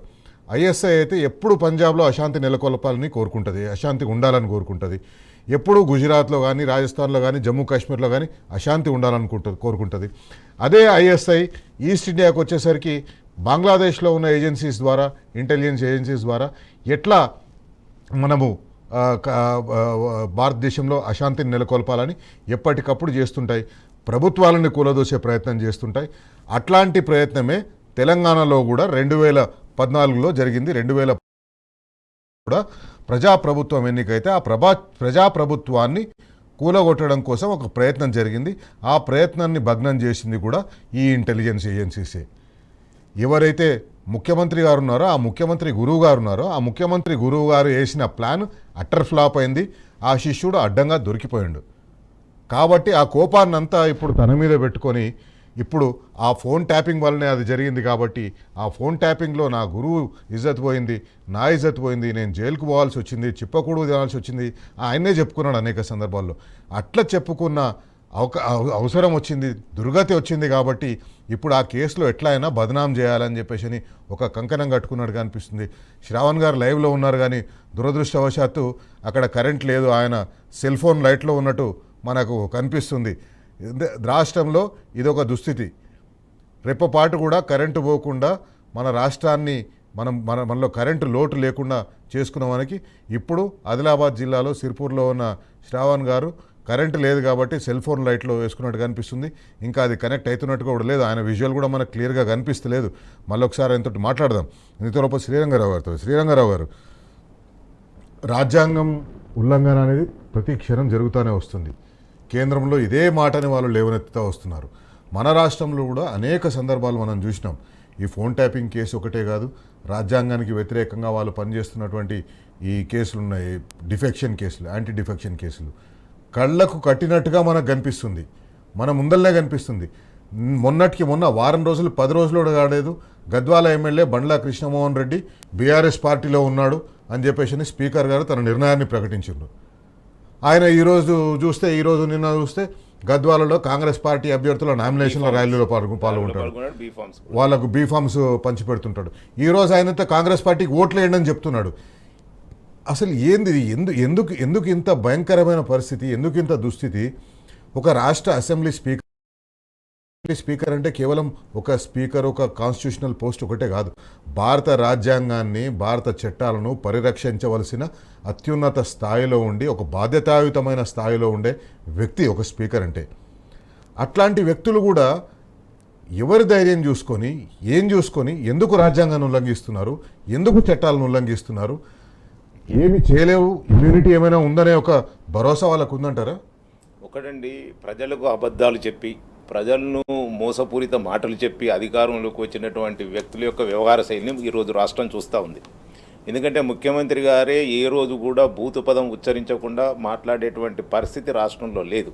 ఈరోజు ముఖ్యమంత్రి గారు మాట్లాడుతూ ఉంటే టీవీలు చూస్తున్నటువంటి పిల్లల్ని తల్లిదండ్రులు వద్దని చెప్పేటువంటి పరిస్థితిని రాష్ట్రంలో చూస్తూ ఉన్నాం. మరి ముఖ్యమంత్రి గారే ఆ విధంగా వ్యవహరిస్తున్నప్పుడు మంత్రివర్గం కూడా అలానే ఉంటుంది, స్పీకర్ అలానే ఉంటాడు, ఎమ్మెల్యేలు అలానే ఉంటాడు. మనం నాగేందర్ని కూడా చూస్తూ ఉన్నాం. నేను ఏ పార్టీలో ఉన్నానో నా లాయర్ చెప్తాడు అనేటువంటి విషయాన్ని నిన్న మాట్లాడడం జరిగింది. మరి నాగేందర్ ఏ పార్టీ నుంచి గెలిచాడు, ఏ పార్టీ నుంచి గెలిచి ఏ పార్టీలోకి వెళ్ళాడు, తర్వాత పార్లమెంట్ మెంబర్గా కూడా కంటెస్ట్ చేశాడు ఏ పార్టీ నుంచి అనేటువంటి విషయం ప్రజలకు తెలుసు. ప్రజలు అన్నీ గమనిస్తారు. ప్రజలు గమనించి అవకాశం వచ్చినప్పుడు ఖచ్చితంగా బుద్ధి చెప్పి తీరుతారనే విషయాన్ని వాళ్ళు గుర్తుపెట్టుకోవాలి. ఇంకొక విషయం నేను మీకు చెప్పదలుచుకున్నాను. ఇదే రేవంత్ రెడ్డి గారు ముఖ్యమంత్రి కాకముందు కాంగ్రెస్ పార్టీ అధ్యక్షుడిగా రాష్ట్రమంతా ఎన్నికల ప్రచారంలో చెప్పడం జరిగింది, నా ఫోను నా కుటుంబ సభ్యుల ఫోన్లు ట్యాప్ అయ్యాయి, మా వ్యక్తిగత గోప్యతకు భంగం కలిగించారు అనేటువంటి విషయాన్ని ప్రతి మీటింగ్లో ప్రస్తావించారు. అవును, అసలు మాకు వ్యక్తిగత గోప్యత అనే లేకుండా పోయిందనేటువంటి విషయాన్ని ప్రస్తావించినటువంటి ముఖ్యమంత్రి ఈరోజు మొన్న మాట్లాడుతూ ఒకవేళ నా ఫోన్ కనుక ట్యాప్ అయి ఉంటే నన్ను సిట్ పోలీసులు విచారణకు పిలిచేవారు కదా, నన్ను విచారణకు పిలుస్తలేరంటే నా ఫోన్ ట్యాప్ కాలేదని అర్థం చేసుకోవాలి అనేటువంటి విషయం. నోటికి ఎంత వస్తే అంత, ఒకసారి ట్యాప్ అయిందని, ఒకసారి ట్యాప్ కాలేదని, ఒకసారి వాళ్ళ ఫోన్ ట్యాప్ అయింది. అసలు ట్యాప్ అయినట్టు ఎవడొచ్చి కూడా కంప్లైంట్ కూడా ఇవ్వలేదు. వీళ్ళే అందరినీ సాక్షులుగా పిలిపించేసి వాళ్ళతోటే మా ఫోన్ ట్యాప్ అయిందని చెప్పించుకుంటున్నారు. అంటే ఒక రాష్ట్రానికి అధిపతిగా ఉన్నటువంటి వ్యక్తి యొక్క వ్యవహార శైలి అదే విధంగా మొత్తం మిగతా పాలకుల యొక్క పరిపాలన కూడా అదే విధంగా ఉంటుంది, వాళ్ళ వ్యవహార శైలి కూడా అదే విధంగా ఉండేటువంటి విషయాన్ని మనం అర్థం చేసుకోవాలి. కేసీఆర్ గారు ముఖ్యమంత్రిగా ఉన్నటువంటి సమయంలో అసెంబ్లీ సమావేశాలు ఏ విధంగా జరిగాయి, ప్రతి రాష్ట్రాన్ని కూడా మనం చేసినటువంటి పనులే కాదు, చేసినటువంటి అభివృద్ధే కాదు, ప్రవేశపెట్టినటువంటి ప్రణాళికలే కావు, ప్రతిదీ కూడా అసెంబ్లీ నడపడంలో కూడా మనం దేశంలో నిలిచాం. తెలంగాణ ప్రతిష్ట చాలా అద్భుతంగా కొనసాగింది. మొన్న ఒక ఫ్రెండ్ కలిశాడు, ఢిల్లీలో పనిచేస్తున్నాడు సెంట్రల్ గవర్నమెంట్లో. ఈరోజు ఢిల్లీ నగరంలో తెలంగాణ గురించి ప్రస్తావన లేదు. ఏ విషయంలో కూడా అంటే కేసీఆర్ గారి పాలన కొనసాగుతున్నప్పుడు ప్రతి రోజు ఏ ఆఫీస్కి వెళ్ళినా ఎక్కడ చూసినా కానీ తెలంగాణ ఒక రోల్ మోడల్గా తీసుకొని రోజు అక్కడ చర్చ జరిగేది. ఈరోజు తెలంగాణ గురించి చర్చ జరగలేదు. తెలంగాణలో జరుగుతున్న అవినీతి పైన చర్చ జరుగుతుంది తప్ప తెలంగాణ పైన వేరే రకమైనటువంటి చర్చ జరగడం లేదనేటువంటి విషయాన్ని నాకు తెలియజేయడం జరిగింది. అంటే ఏ విధంగా అంటే ఇప్పుడు ఒక ముఖ్యమంత్రి పాలన దిగజారుతుందంటే మన రాష్ట్ర ప్రతిష్ట అంటే గౌరవం, రాష్ట్రానికి ఉన్నటువంటి ప్రతిష్ట గౌరవము 10 సంవత్సరాల్లో మనం సాధించినటువంటి ప్రతి ర్యాంక్ ఏది చూసినా కానీ మనం మొదటి ర్యాంక్లో నిలిచాం. అట్లాంటి తెలంగాణ ఆత్మగౌరవం దెబ్బతింటుందనేటువంటి విషయాన్ని ప్రజలందరూ కూడా గమనించాలి. మరి రేపు జరగబోయేటువంటి ఎలక్షన్లో కేసీఆర్ గారిని బీఆర్ఎస్ యొక్క ప్రతిష్టను దిగజార్చాలనేటువంటి ప్రయత్నం చేస్తున్నటువంటి ఈ పాలకులకి బుద్ధి చెప్పాలంటే ఖచ్చితంగా ప్రజలు ఎన్నికల్లో చాలా ఆలోచించి విషయాలన్నీ అర్థం చేసుకొని ఓటేయాల్సినటువంటి పరిస్థితిని కూడా వాళ్ళు ఆలోచించాలనేటువంటి విషయం మనం చెప్పాలి. శ్రీధరరావు గారు, ఒక చిన్న బ్రేక్ తీసుకుందాం. బ్రేక్ తర్వాత వనపర్తి నుంచి మాజీ మంత్రి సింగిరెడ్డి నిరంజన్ రెడ్డి గారు మనకు లైవ్లో అందుబాటులో ఉన్నారు. వారితో కూడా కేసీఆర్కి ఇచ్చిన నోటీసులు ఎంత అన్యాయంగా, ఎంత అక్రమంగా ఒక ఉద్యమ నాయకుడిని వేధించే కార్యక్రమం తెలంగాణ రాష్ట్ర ప్రభుత్వం పెట్టుకుంది, సిట్ పోలీసులు పెట్టుకున్నారనే దాని మీద చర్చిద్దాం. తెలంగాణ సాధించిన నాయకునికి, తెలంగాణ ఉద్యమ నాయకుడికి, తెలంగాణ తొలి ముఖ్యమంత్రికి, తెలంగాణ మణిమాణిక్యానికి బరాబర్ అడుగుదాం. మనతో సింగిరెడ్డి నిరంజన్ రెడ్డి గారు, మాజీ వ్యవసాయ శాఖ మంత్రి, వనపర్తి నుంచి లైవ్లో అందుబాటులో ఉన్నారు. నిరంజన్ రెడ్డి గారు, మీరు ఒక అడ్వకేట్ కూడా, ఒక సక్సెస్ఫుల్ అడ్వకేట్ కూడా. ఈ రకమైన ఇంతకుముందు మీరు చర్చలోకి రాకముందు ఒక విషయాన్ని మాట్లాడుకుంటాం. ఇంతకుముందు మనం మీడియా ట్రయల్ అని ఒకటి విన్నాం, కానీ ఇప్పుడు ఇది ఒక పొలిటికల్ ట్రయల్ లాగా మారిపోయింది. రాజకీయంగా లాభం ఉండేటట్టుగా, రాజకీయంగా ఇప్పుడు అధికారంలో ఉన్న పార్టీకి లాభం చేకూరేటట్టుగా ఈ మొత్తం కేసులు నడుస్తున్నట్టు కనిపిస్తుంది, మొత్తం ప్రక్రియ నడుస్తున్నట్టు కనిపిస్తుంది. ఏమంటారు? 100% చెప్పింది. ఇప్పుడు పొలిటికల్ ట్రయలే కాకుండా అందులో భాగంగా పోలీస్ ట్రయల్ను కూడా ఇంక్లూడ్ చేసి పోలీస్ యంత్రాంగాన్ని ఇన్స్టిట్యూషనల్ డిగ్నిటీని పూర్తిగా తగ్గించేసి అపహాస్య చేసేటువంటి పరిస్థితి కల్పిస్తున్నారు. చాలా అంటే ఇది అపరిపక్వత అనాలనా, అజ్ఞానం అనాలనా, అహంకారం అనాలనా, ఏమనాలన్నా అర్థం కావట్లేదు. లేదా అన్ని మేళవించినటువంటి కుసంస్కారమా తెలంగాణ సమాజం, దేశం అర్థం చేసుకోవాలి. దానికి తెలుగులో ఎన్ని పదాలు ఉన్నాయో అన్ని పదాలు మొత్తం వాడొచ్చు మనం, అన్ని వాడవచ్చు. ఎందుకంటే వాళ్ళు నోటీసులో ఇచ్చినటువంటిది, వాళ్ళు అడ్రస్ చేసినటువంటి విధానం ఇదంతా చూస్తే కనీసమైనటువంటి రాజ్యాంగపరమైనటువంటి చట్టబద్ధమైనటువంటి మర్యాదలు పాటించలేనటువంటి దుస్థితి ఉంటుందా పోలీస్ అధికారులకు? ముఖ్యమంత్రి అంటే ఎలక్టెడ్ పొలిటికల్ లీడరు, ఆయన భాషా సంస్కృతి, ఆయన సంస్కారం రోజు ప్రజలు చూస్తూ ఉన్నారు. కానీ రాజ్యాంగబద్ధంగా కొలువులలో ఉండేటువంటి ఉద్యోగులు, ఆల్ ఇండియా సర్వీసులలో ఉండేటువంటి వాళ్ళు, వాళ్ళ నేతృత్వంలో ఇవాళ సిట్ నిర్వహించబడుతున్నప్పుడు సిట్ ద్వారా ఇష్యూ అయినటువంటి నోటీసు దాని ప్రాతిపదిక అంశాల తర్వాత చర్చిస్తాను నేను. కానీ ఇష్యూ చేసినటువంటి సందర్భంగా వాళ్ళు అడ్రస్ చేసినటువంటి విధానం ఏదైతే ఉందో అది మోస్ట్ అఫెండింగ్. అది ఎక్స్పైరీ ఆఫ్ టెన్యూర్ అనేటువంటిది ముఖ్యమంత్రిగా పదవి కాలం ముగిసిన తర్వాత కూడా రాజ్యాంగబద్ధంగా చట్టబద్ధంగా మాజీ ముఖ్యమంత్రి అనేటువంటి హోదా ఉంటుంది, నంబర్ 1. రెండవది, కరెంట్లీ గౌరవ కేసీఆర్ గారు he is the leader of the opposition. Exactly, leader of the opposition అనేటువంటిది క్యాబినెట్ ర్యాంక్ తో ఉంటుంది. వారిని సాధారణ శాసనసభ్యుల్లాగా వారు అడ్రస్ చేసినటువంటి విధానం ఏదైతే ఉందో వాళ్ళ దురహంకారానికి, అజ్ఞానానికి అది పరాకాష్ట. తీవ్రంగా ఖండిస్తున్నా నేను. సమాజం కూడా ఖండించాలి. సంబోధించేటప్పుడు మీకు ఎందుకు ఆ కసి, ఎందుకు ఎదుటి వాళ్ళను న్యూనతాభావానికి గురి చేయాలనేటువంటి ఆ పిచ్చితనం ఎందుకు? ఎదుటి వాళ్ళను మరుగుజ్జు మనస్తత్వం అంటారు. ఎందుకు? నిష్పక్షపాతంగా వివరించాలి కదా. ఇదొక అంశం వారు అడ్రస్ చేసినటువంటి విధానాన్ని బట్టే. ఇంకొకటి ఇక్కడ కీలకమైనటువంటి అంశం ఏంటంటే, ముఖ్యమంత్రి పదవి అనేటువంటిది ప్రజలు ఎలక్టోరల్ ప్రాసెస్ లో ఎన్నుకున్న తర్వాత ఒక రకంగా దేశం మొత్తాన్ని చూసినప్పుడు సార్వభౌమ ప్రభుత్వమే, కానీ దేశంలో అంతర్భాగంగా ఉండేటువంటి ఒక రాష్ట్రంలో ప్రజల చేత ఎన్నుకోబడ్డ, రాజ్యాంగబద్ధంగా ఎన్నుకోబడ్డటువంటి ప్రభుత్వం కూడా దాదాపు సార్వభౌమ ప్రభుత్వం లాంటిదే. కొన్ని కేంద్ర రాష్ట్ర బాధ్యతలకు సంబంధించి రాజ్యాంగం నిర్వచించినటువంటి విధులకు సంబంధించినటువంటి అంశాలు కొన్ని కేంద్రమే నిర్వహించాల్సినటువంటి సార్వభౌమ అధికారాలు, డిఫెన్సో, సైన్సో, లేకుంటే స్పేసో, ఇతరత్ర ఏవైతే ఉంటాయో దేశ అంతర్గతము, ఇటువంటివి మినాయిస్తే మొత్తం ప్రజలకు సంబంధించినటువంటి పరిపాలన అందించేటువంటి క్రమంలో విధులు నిర్వహించడంలో ముఖ్యమంత్రి, క్యాబినెట్ ఏదైతే ఉంటుందో రాష్ట్ర ప్రభుత్వం అనేటువంటిది ఏ రాష్ట్రంలోనైనా భారతదేశంలో రాజ్యాంగపరంగా బాధ్యత తీసుకున్న తర్వాత 164(3) ప్రకారంగా గౌరవ ముఖ్యమంత్రి ఏ రాష్ట్రంలోనైనా పదవి బాధ్యత తీసుకునేది ఆర్టికల్ 164(3) ప్రకారంగా తీసుకుంటారు. అది చాలా క్లియర్ గా చెప్తుంది. Oath of office and oath of secrecy రెండు ఉంటాయి, అందరికీ తెలుసు. బాధ్యతలు తీసుకోవడం, దాంతో పాటు సీక్రసీకి సంబంధించినటువంటిది. కాబట్టి ఈ తీసుకున్నటువంటి ఈ బాధ్యత ఏదైతే ఉంటుందో చట్టబద్ధంగా, రాజ్యాంగబద్ధంగా, ఆ పదవి కాలం ముగిసిన తర్వాత అది దానికి ఎక్స్పిరేషన్ ఉండదు. అదే అనుకుంటానంటే ప్రతి ప్రభుత్వంలో తీసుకున్నటువంటి కీలక నిర్ణయాలు, అక్కడ పాటించినటువంటి oath of office and oath of సీక్రసీకి సంబంధించినటువంటి అంశాలు తర్వాత ఎవరైనా దేశవ్యాప్తంగా చర్చకే పెట్టవచ్చు. ఫలానా క్యాబినెట్ లో ఫలానా ఈ రకంగా డిస్కస్ చేసినాం, ఇట్లా డెలిబరేట్ చేసినాం, ఈ నిర్ణయం ఇట్లా తీసుకున్నాం, ఆ నిర్ణయం ఇట్లా తీసుకున్నామని. అందుకోసమే అవసరమైన మేరకు తప్ప, ప్రభుత్వాన్ని నడపడంలో అవసరమైన మేరకు తప్ప అనేటువంటి ఎంఫాటిక్ వర్డ్ ఉంది అక్కడ కాన్స్టిట్యూషన్ లో. మిగతా ఏవి కూడా వెల్లడించడానికి వీలు లేదు. అందుకే అది ఆఫీస్ ఆఫ్ సీక్రసీ. ఇది కీలకమైన అంశం ఏంటంటే, ముఖ్యమంత్రిగా కేసీఆర్ గారి పదవి ముగిసినాక కూడా, రాజీనామా చేసినాక కూడా, ఎన్నికల ఫలితాలు వచ్చినాక ఇంకో కొత్త ప్రభుత్వం ఏర్పడేటప్పుడు వెసులుబాటు కల్పించడానికి రాజీనామా చేసినాక కూడా ఈ office of oath of office and oath of secrecy అనేది ఉంటుందో దిస్ కంటిన్యూస్ ఫర్ ఎవర్. దీనికి ఎక్స్పిరేషన్ లేదు. Letter and in spirit till the last breath దాన్ని పాటించాలా, అది గౌరవించాలా. అది ఆ విషయంలో వాళ్ళకు ఒకవేళ అవగాహన లేకపోతే వాళ్ళ అవగాహన సరి చేసుకోవాలి. వాళ్ళు లీగల్ ఎక్స్పర్ట్స్ని సంప్రదించాలి. నిరంజన్ రెడ్డి గారు లీగల్ ఎక్స్పర్ట్స్ అంటారు, వాళ్ళ దగ్గర అడ్వకేట్ జనరల్ ఉంటారు, అడిషనల్ అడ్వకేట్ జనరల్స్ ఉంటారు, అంతా లీగల్ ఎక్స్పర్ట్స్ ఉంటారు, పబ్లిక్ ప్రాసిక్యూటర్స్ ఉంటారు, గవర్నమెంట్ ప్లీడర్స్ ఉంటారు.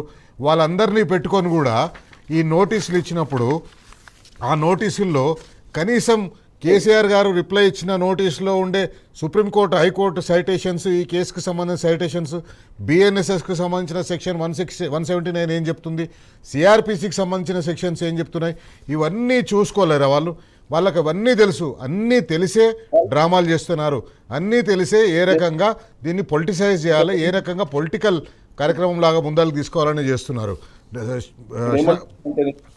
ఈ విషయాలన్నీ అడ్మినిస్ట్రేటివ్ ప్రాసెస్లో ఉండేటువంటి వాళ్ళకి, ఆ పోలీసు యంత్రాంగంలో ఉన్న ఉన్నతాధికారులు కావచ్చు, స్టేట్కి సంబంధించిన ఉన్నతాధికారులు కావచ్చు, న్యాయ కోవిధులు కావచ్చు, అడ్వకేట్ జనరల్ కావచ్చు, స్టేట్ను రిప్రజెంట్ చేసేటువంటి ఇతరేతర గవర్నమెంట్ లీడర్స్ కావచ్చు, వాళ్ళ ఒపీనియన్ రెండర్ చేయమన్నప్పుడు డెఫినెట్గా చేస్తుండవచ్చు. కానీ వీళ్ళు మాకు ఈ రకమైన ఒపీనియనే కావాలనేటువంటి దృష్టితోనే కదా ప్రభుత్వం ప్రవర్తిస్తుంది. మేమేం కోరుతున్నామో అది చేయాలి, మేము చెప్పినట్లే చేయాలి, మా కోరిక ఇది, లేదా వీళ్ళ కోరికను నెరవేర్చేటువంటి విధంగా మాత్రమే మా సూచనలు సలహాలు ఉండాలి అనేటువంటి విధంగా. This is nothing but demolition of the institutions demolish చేయడమే.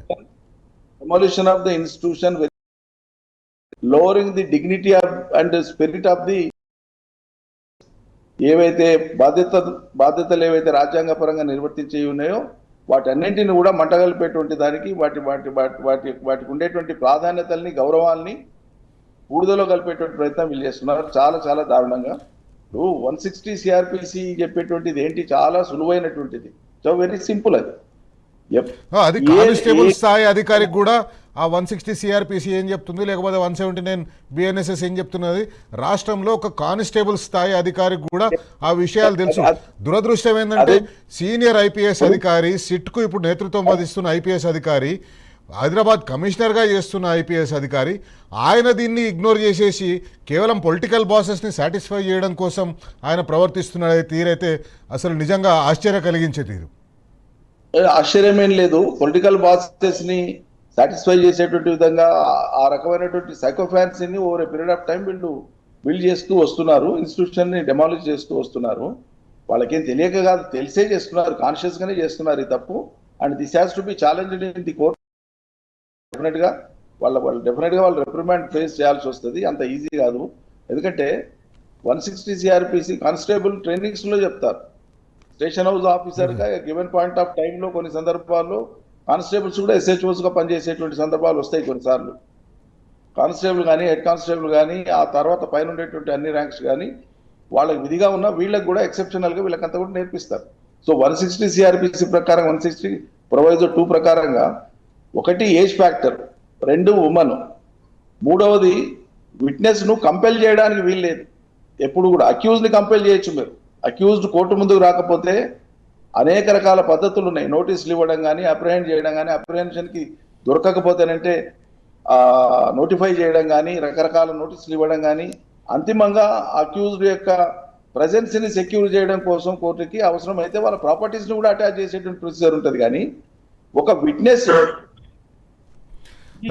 ఈ కేసులో మా సమాచారం మేరకు మీ నుంచి కొంత సమాచారం మాకు అవసరం పడుతుంది అని తెలిసింది, అందుకని మీరు రండి మాకు సహకరించండి అని కోరాల్సి వచ్చినప్పుడు కంపల్షన్ ఉండదు. అక్కడ విట్నెస్ కు ప్రయారిటీ ఇవ్వాలా, విట్నెస్ యొక్క కన్వీనియన్స్ చూడాలా, ముందు అడగాల, మీ కన్వీనియన్స్ ఏంటి చెప్పండి, మీకు ఎప్పుడు వీలైతుందో చెప్పండి అని అడగాల్సింది పోయి డేట్ నిర్ణయించి ఈ టైంకు మీరు రావాలని హుకుం జారీ చేయడం ఏందండి.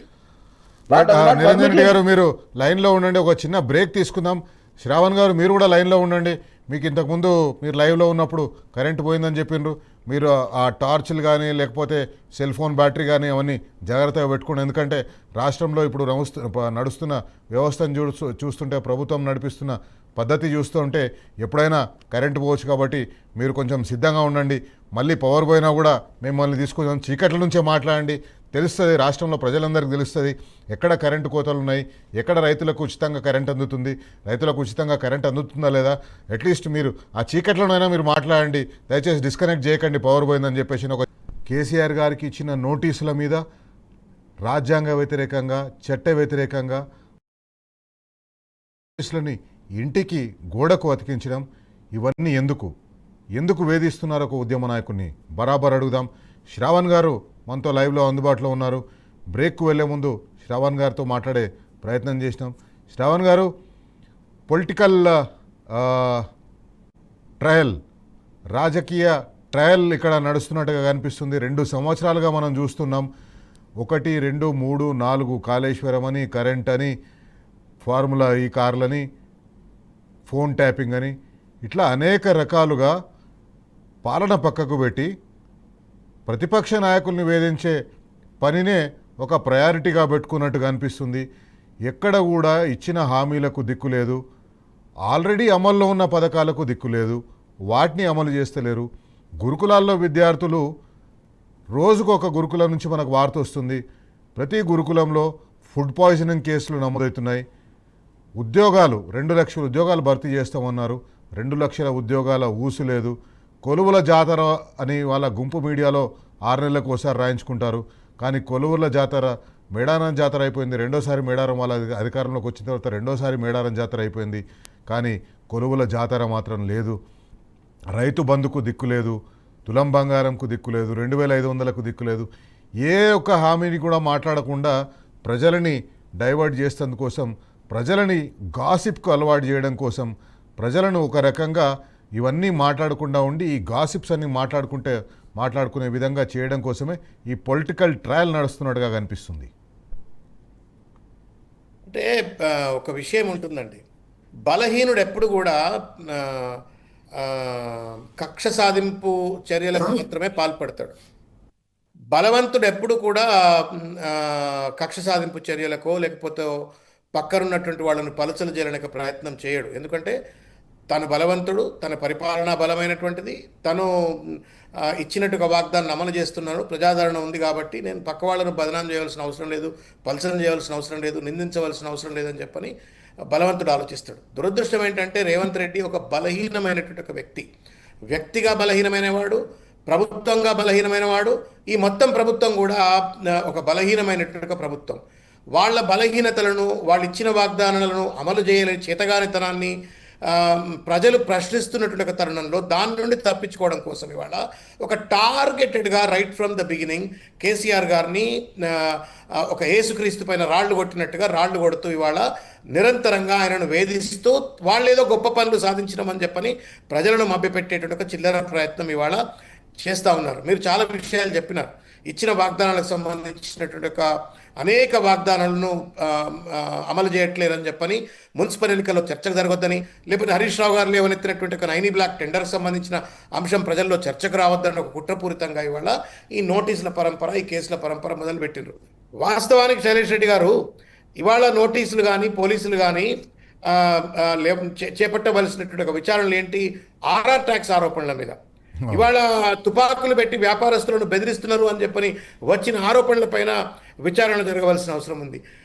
మిస్ వరల్డ్, మిస్ బ్రిటన్ ఎవరైతే మిల్లా మేఘీ ఏదైతే ఆరోపణలు చేసి వెళ్ళిపోయిందో అటువంటి ఆరోపణల పైన ఇవాళ విచారణ జరగవలసిన అవసరం ఉంది.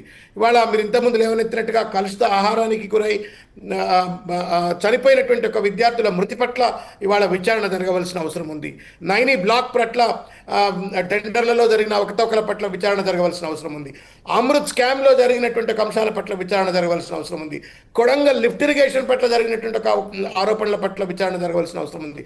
వీటన్నిటినీ పక్కకు పెట్టేసి తగుదరమ్మ అని చెప్పని అధికారాన్ని అడ్డం పెట్టుకొని పోలీసులను తోలుబొమ్మలుగా వాడుకొని ఇవాళ ఇష్టారాజ్యంగా ఒక దుర్యోధన స్వామ్యం ఇవాళ తెలంగాణలో కొనసాగుతూ ఉంది. దుర్యోధనుని పరిపాలన లెక్క తెలంగాణలో కొనసాగుతూ ఉంది.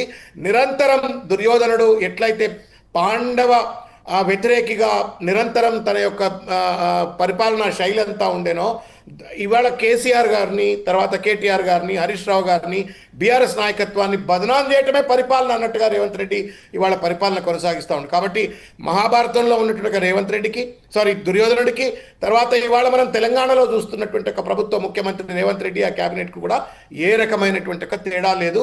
ఇది కేవలం ఒక క్రూరమైనటువంటి మూర్ఖమైనటువంటి ఒక కక్ష, నరనరాన భయం, కక్ష సాధింపు చర్యలకు పాల్పడుతూ ఇవాళ రేవంత్ రెడ్డి గారు అనుసరిస్తున్న తీరు. ఇంకొక చివరి మాట ఏంటంటే, పాలకుడికి భయం భక్తి రెండు ఉండాలండి. భయం అని ఉండాలా, భక్తి అని ఉండాలా, రెండు ఉండాలా. రెండు లేకపోతే ఏదన్నా ఒకటి ఉండాలా. ఏది లేనివాడు భర్తగిస్తాడు. ఇవాళ రేవంత్ రెడ్డి గారి ప్రభుత్వం భర్తగిస్తూ ఉంది. నిరంజన్ రెడ్డి గారు, కాంగ్రెస్ పార్టీ అంటేనే vindictive politics. Congress party vindictive politics చేయడం కొత్త ఏం కాదు. కాంగ్రెస్ పార్టీ నుంచి వీపీ సింగ్ వెళ్ళిపోయిన తర్వాత, వీపీ సింగ్ ప్రధానమంత్రి అయిపోయిన తర్వాత, ఆయన మళ్ళీ దిగిపోయిన తర్వాత సెంట్ కిట్స్ అనే ఒక కేసు తీసుకొని వచ్చేసి ఆయన మీద విండిక్టివ్ పాలిటిక్స్. ఆ తర్వాత ప్రధానమంత్రిగా పనిచేసిన పివి నరసింహారావు గారు 1996లో ప్రధానమంత్రిగా దిగిపోయిన తర్వాత జైన్ డైరీ అని ఒకటి తీసుకొచ్చి ఆయనని వేధించే ప్రయత్నం చేసినారు. ఎందుకంటే అప్పుడు కాంగ్రెస్ పార్టీ మద్దతుతో నడుస్తున్న గవర్నమెంట్ కేంద్రంలో ఉండే కాబట్టి పివి నరసింహారావుని ఒక విండిక్టివ్ పాలిటిక్స్. ఇక్కడ తెలంగాణ వచ్చేసరికి ఇప్పుడు జరుగుతుంది. వాస్తవానికి అనేక సందర్భాలు ఉన్నాయి. 2014 వరకు కాంగ్రెస్ పార్టీకి సంబంధించిన ముఖ్యమంత్రులు ఆంధ్రప్రదేశ్ రాష్ట్రంలో ఉన్నారు. ఉమ్మడి ఆంధ్రప్రదేశ్ రాష్ట్రంలో ఉన్నారు. వైఎస్ రాజశేఖర రెడ్డి గారు ఉన్నారు, రోషయ్య గారు ఉన్నారు, కిరణ్ కుమార్ రెడ్డి గారు ఉన్నారు. వారి ముగ్గురి హయాంలో అనేక ప్రాజెక్టుల్లో హౌసింగ్లో, ప్రత్యేకించి హౌసింగ్లో ఇల్లు కట్టకపోయినా కూడా ఇల్లు కట్టినట్టు చూపించుకున్నారు. ఇట్లానే అనేక సందర్భాలు తేట తెల్లం అక్కడ అయినా కనిపించినాయి మనకు స్పష్టంగా. అయినా కూడా ఏ రోజు కూడా విండిక్టివ్ పాలిటిక్స్ బీఆర్ఎస్ పార్టీ చేయలేదు, కేసీఆర్ గారు చేయలేదు. ఇప్పుడు మాత్రం ఆ విండిక్టివ్ పాలిటిక్స్ తప్పిస్తే వేరే ఏది కనిపిస్తలేదు. నిరంజన్ రెడ్డి గారు ఏమంటారు? ఒకటి మౌలికంగా ఒక తేడా ఉంటుంది శైలేష్ రెడ్డి గారు. కాంగ్రెస్ పరిపాలనకు కేసీఆర్ పరిపాలనకు సాంప్రదాయపరమైనటువంటి అన్ని రకాల రుగ్మతలతో కూడినటువంటి పరిపాలన అందించి ఘోరంగా పరిపాలన చేసి, మరీ ముఖ్యంగా ఉమ్మడి రాష్ట్రంలో తెలంగాణకు ఘోరమైనటువంటి అన్యాయాన్ని తలపెట్టి అమలు చేసినటువంటి దుర్మార్గపు పరిపాలన కాంగ్రెస్ది. దాన్ని సవరించడానికే కేసీఆర్ పరిపాలన మొదలైంది. దాన్ని సవరించుకోవడం కోసమే తెలంగాణ రాష్ట్రాన్ని సాధించుకున్నాం.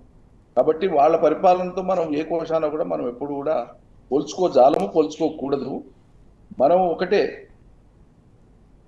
ప్రాంతేతరులు కానీ, ఆనాడు తెలంగాణ ఉద్యమానికి కించపరిచిన వాళ్ళు కానీ, న్యూనతపరిచే ప్రయత్నం చేసిన వాళ్ళు కానీ, ఆటంకాలు కలిగించిన వాళ్ళు కానీ, దుర్భాషలాడిన వాళ్ళు కానీ, చాలా దుర్మార్గంగా ప్రవర్తించిన వాళ్ళు కానీ ఎంతో మంది ఉన్నా కూడా రాష్ట్రం ఏర్పడిన వెనువెంటనే అటువంటివి ఏవి మనసులో పెట్టుకోకుండా ప్రధానంగా మన దృష్టి ఏంటి, మన లక్ష్యం ఏంటి, రాష్ట్రాన్ని సాధించుకున్న నవనిర్మాణం మన తదుపరి లక్ష్యం. అందులో మన ప్రాధాన్యతలు ఏంటి, మన ప్రజలకు సాగునీరు ఏంది, వ్యవసాయం ఏంది, మంచినీళ్ళు ఏంది, కరెంట్ ఏంది, ఉపాధులు ఏంది, హైదరాబాద్ మహానగరం ఏంది, పరిశ్రమలు ఏంది, విస్తృతంగా ఉపాధులు కల్పించి తెలంగాణ రాష్ట్రాన్ని మెట్టుమెట్టుగా ఎట్లా అభివృద్ధి పరచాలనేటువంటి ఒక తదేకమైనటువంటి దీక్షతో, ఒక తపనతోన ఆహారం అని చెప్పి కేసీఆర్ గారి యొక్క ప్రభుత్వం పనిచేసింది. వారి యొక్క ఆలోచనలు, వాటిని అమలుపరిచినటువంటి విధానం ఇవాళ కూడా 2 ఏళ్ల తర్వాత, కేసీఆర్ గారు దిగిపోయిన తర్వాత 2 ఏళ్ల తర్వాత కూడా కేంద్రంలో పార్లమెంటు కానీ, కాగ్ కానీ, ఇంకా ఏ సంస్థలు కానీ, ఆర్బీఐ కానీ, అగ్రికల్చర్ సంస్థలు కానీ, ఏ సంస్థలు ఏ విషయాలు మాట్లాడాల్సి వచ్చినా కూడా తెలంగాణలో జరిగినటువంటి ఒక క్రమ పద్ధతి సాధించినటువంటి లక్ష్యాలు, దేశంలో తెలంగాణ ఒక అద్భుతమైనటువంటి స్థాయికి, నంబర్ 1 స్థాయికి చాలా పారామీటర్స్ వచ్చిన విషయాన్ని ఎవ్వరూ కాదనలేరు. ఇది ఎస్టాబ్లిష్డ్, సెటిల్ అయిపోయింది. అయితే ఇప్పుడు కాంగ్రెస్ మోసపూరితంగా అధికారంలోకి వచ్చింది. ఇవి అమలు చేయలేము అనేది తెలుసు. వాళ్ళు ఇచ్చినటువంటి హామీలు, ప్రజలకు ఉండేటువంటి ఆ కోరికలని వాళ్ళు పెట్టుబడిగా వాడుకొని, బలహీనతగా వాడుకొని అధికారంలోకి వచ్చారు. అవి అమలు చేయలేమని తెలుసు కాబట్టి అధికారంలోకి వచ్చిన వెనువెంటనే వాళ్ళు ఎంచుకున్నటువంటి ఒకటే ఒక మార్గం, గత ప్రభుత్వం మీద నిందలు వేసుకుంటూ పోయి గత ప్రభుత్వం మలినపరిచే, గత కేసీఆర్ పరిపాలన కానీ, కేసీఆర్ కానీ వ్యక్తిగతంగా కానీ ఆరోపణలు చేసి అనుమానాలు కలిగేటువంటి రీతిలో దుష్ప్రచారం చేస్తే, వాళ్ళకు సానుకూలంగా ఉండేటువంటి మీడియా ద్వారా లీకులు ఇచ్చి ఆ మీడియాలలో కథనాలు వచ్చినట్లు చేసుకొని దాని ప్రాతిపదికగా ప్రజలలో చర్చ పెట్టి కీలక సందర్భాలు వచ్చినప్పుడల్లా ఒక్కొక్క అంశాన్ని ఆ రకంగా వాడుకునే ప్రయత్నం చేయడం, అదేవిధంగా వాళ్ళ వైఫల్యాలతో పాటు వాళ్ళ పాల్పడుతున్నటువంటి అనేక రకాల అక్రమాలు ఏవి వెలుగు చూడకుండా, వెలుగు చూసినా వాటిని కప్పి ఉంచేటువంటి విధంగా, మరో చర్చకు దారితీసేటువంటి విధంగా ఈ రకమైనటువంటి చిల్లర మల్లర చేష్టాలు చేస్తున్నారు. ఒక చిన్న సవరణ, ఇందాక మాట్లాడినటువంటి మిత్రుల మాటల్లో దొరికిన అంశానికి నా చిన్న సవరణ ఏంటంటే, వేధిస్తున్నారు అనే మాట వాడుతున్నారు. కేసీఆర్ను వాళ్ళు కాదు కదా, వాళ్ళ జేజమ్మలు కూడా వేధించలేరు. వేధించే చిలిపి ప్రయత్నం మాత్రమే చేస్తున్నారు. వేధించే ఒక వెకిలి ప్రయత్నం మాత్రమే చేస్తున్నారు. వాళ్ళు అందులో సఫలం కాలేరు. కేసీఆర్ అంతా బలహీనుడు కాదు. కేసీఆర్కు ఉండేటువంటి ఆ మనోనిబ్బరము, ఆయనకు ఉండేటువంటి ఆ గొప్పతనము, ఆయనకు ఉండేటువంటి ఆ హుందాతనం ముందు వీళ్ళ చిల్లర మల్లర చేష్టాలు, వీళ్ళు పాల్పడినటువంటి తీరు, వీళ్ళే ఎంత మరగుజ్జులు అనేటువంటిది రేపు సమాజం నిర్ధారిస్తారు. రైట్ నిరంజన్ రెడ్డి గారు మీరు లైన్లో ఉండండి. సమయం తక్కువగా ఉంది, ఇంకా 4-5 నిమిషాలు మాత్రమే ఉంది. నేను ఒక 2-3 ఇన్స్టెన్సెస్ మీకు చెప్పాలనుకుంటున్నాను. ఎందుకంటే కాంగ్రెస్ పార్టీ అంటేనే విండిక్టివ్ పాలిటిక్స్. కాంగ్రెస్ పార్టీకి విండిక్టివ్ పాలిటిక్స్కి పెట్టింది పేరు. కాంగ్రెస్ పార్టీ ఎప్పుడు అధికారంలో ఉన్నా, కేంద్రంలో అధికారంలో ఉన్నా, రాష్ట్రాల్లో అధికారంలో ఉన్నా ప్రతిపక్ష పార్టీ నాయకుల్ని వేధించడమే వాళ్ళు ఒక పనిగా పెట్టుకుంటారు. ఒకటి మహారాణి గాయత్రీదేవి రాజమాత ఆఫ్ జైపూర్, ఆమెకు సంబంధించిన కేసు స్వయంగా కాంగ్రెస్ పార్టీ ఇందిరాగాంధీ ఆ రాజమాతను వేధించింది. రాజమాతను ఎందుకు వేధించిందంటే రాజమాత ఐఎన్సీ కాంగ్రెస్ పార్టీ క్యాండిడేట్ని ఓడించి ఆమె పార్లమెంట్లోకి వచ్చింది. పార్లమెంట్లో వస్తే పార్లమెంట్లోనే ఒక మహిళ, సాటి మహిళను కూడా చూడకుండా ఆ మహిళని ఇందిరాగాంధీ అవమానపరిచింది పార్లమెంట్లో. అట్లాగే మీకు పంజాబ్లో అమరీందర్ సింగ్ కెప్టెన్ అమరీందర్ సింగ్ ముఖ్యమంత్రి అయిన తర్వాత అక్కడ అకాలీ దళ్ లీడర్లని, శిరోమణి అకాలీ దళ్ లీడర్లని ఇట్లాంటి పనికిమాలిన కేసులు పెట్టి ప్రతి దగ్గర కూడా వేధిస్తూ పోయింది. So Congress party and vindictive politics are synonymous.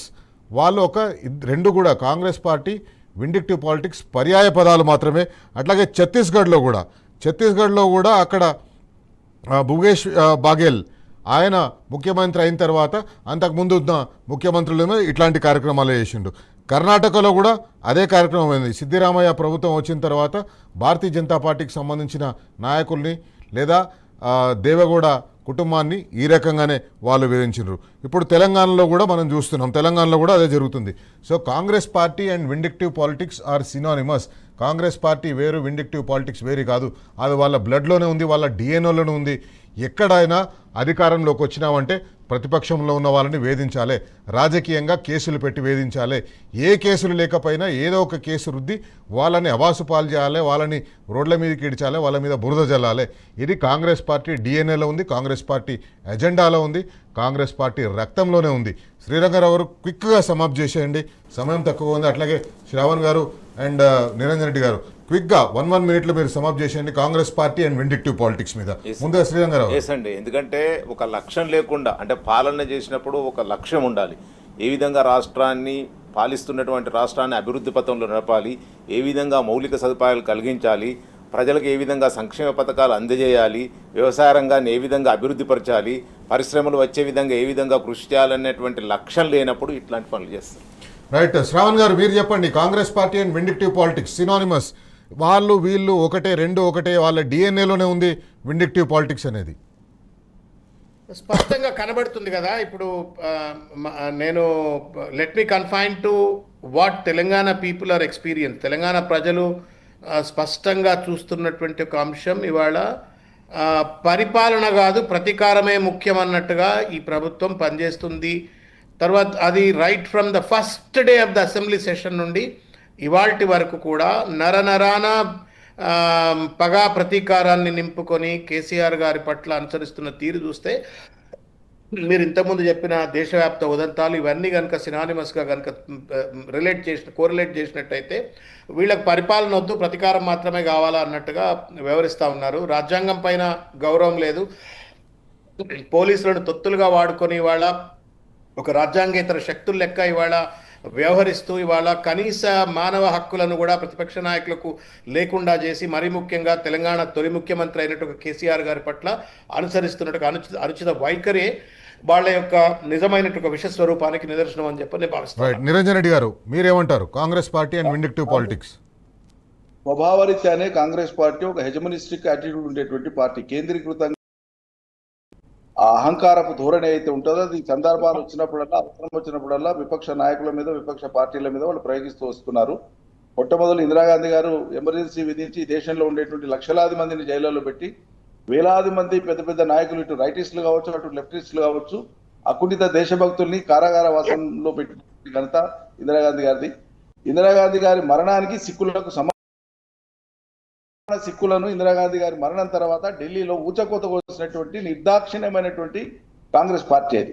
అదేవిధంగా తెలంగాణ ప్రజలు తెలంగాణ కోరుకుంటే ఆనాడు 1946 to 51 జరిగిన ఉద్యమంలో కానీ, 1969లో జరిగిన ఉద్యమంలో కానీ మొదట్లో 1000 మందిని, తర్వాత 369 మందిని బలిపెట్టుకున్నటువంటిది కాంగ్రెస్ పార్టీ.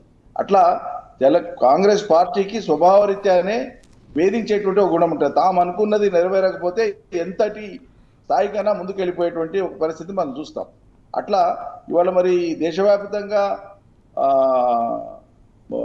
ఏమంటారు నఫరత్ కే బజార్ మే మొహబ్బత్ కి దుకాన్ కోలా అని చెప్పి రోజు రాహుల్ గాంధీ గారు రాజ్యాంగం పట్టుకొని మాట్లాడుతూ ఉన్నారు కదా. మరి తెలంగాణ ప్రాంతంలో ఈ ప్రభుత్వం, వాళ్ళ కాంగ్రెస్ ప్రభుత్వం ఇన్ని రకాలుగా ప్రతిపక్ష నాయకుడి మీద కానీ ప్రతిపక్ష పార్టీ మీద కానీ ఇన్ని రకాలుగా దాడులు చేస్తూ ఉంది. థ్యాంక్ యూ నిరంజన్ రెడ్డి గారు. సమయం మించిపోతుంది. శ్రవణ్ గారు థ్యాంక్ యూ. మున్సిపల్ ఎన్నికల ప్రచారంలో ఉన్న నిరంజన్ రెడ్డి గారు, మీరు ఇద్దరు కూడా మున్సిపల్ ఎన్నికల్లో హడావిడిగా ఉన్నా కూడా సమయం ఇచ్చి ఈ డిస్కషన్లో పాల్గొన్నారు. శ్రీరంగ గారు థ్యాంక్ యూ సో మచ్ ఈ డిస్కషన్లో పాల్గొన్నందుకు. ఇది మనం అడుగుతున్న బరాబర్ అడుగుదాం. తెలంగాణ సమాజం మొత్తం రోజు ఇట్లానే ప్రశ్నిస్తూ ఉంటుంది, బరాబర్ అడుగుతూనే ఉంటుంది. కాంగ్రెస్ పార్టీ చేస్తున్న దుర్మార్గాలను ప్రశ్నిస్తూనే ఉంటుంది, బరాబర్ అడుగుతూనే ఉంటుంది. ఈ కార్యక్రమాన్ని టీ న్యూస్ యూట్యూబ్ ఛానల్లో మీరు చూడొచ్చు. అట్లాగే టీ న్యూస్ ట్విట్టర్ హ్యాండిల్ని ఫాలో కండి, టీ న్యూస్ ఎక్స్ హ్యాండిల్ని ఫాలో కండి, టీ న్యూస్ వాట్సాప్లో ఈ కార్యక్రమం వివరాలు ఉంటాయి, ఈ కార్యక్రమానికి సంబంధించి ఎక్సెప్ట్స్ ఉంటాయి. అట్లాగే నా personal Twitter handle Shailesh Reddy, మీరు ట్విట్టర్లో ఎక్స్లో లాగిన్ కావచ్చు. ఈ కార్యక్రమానికి సంబంధించిన వివరాలు ఉంటాయి, రోజు వచ్చే కార్యక్రమాలకు సంబంధించిన వివరాలు ఉంటాయి. చూస్తూనే ఉండండి టీ న్యూస్. Thank you.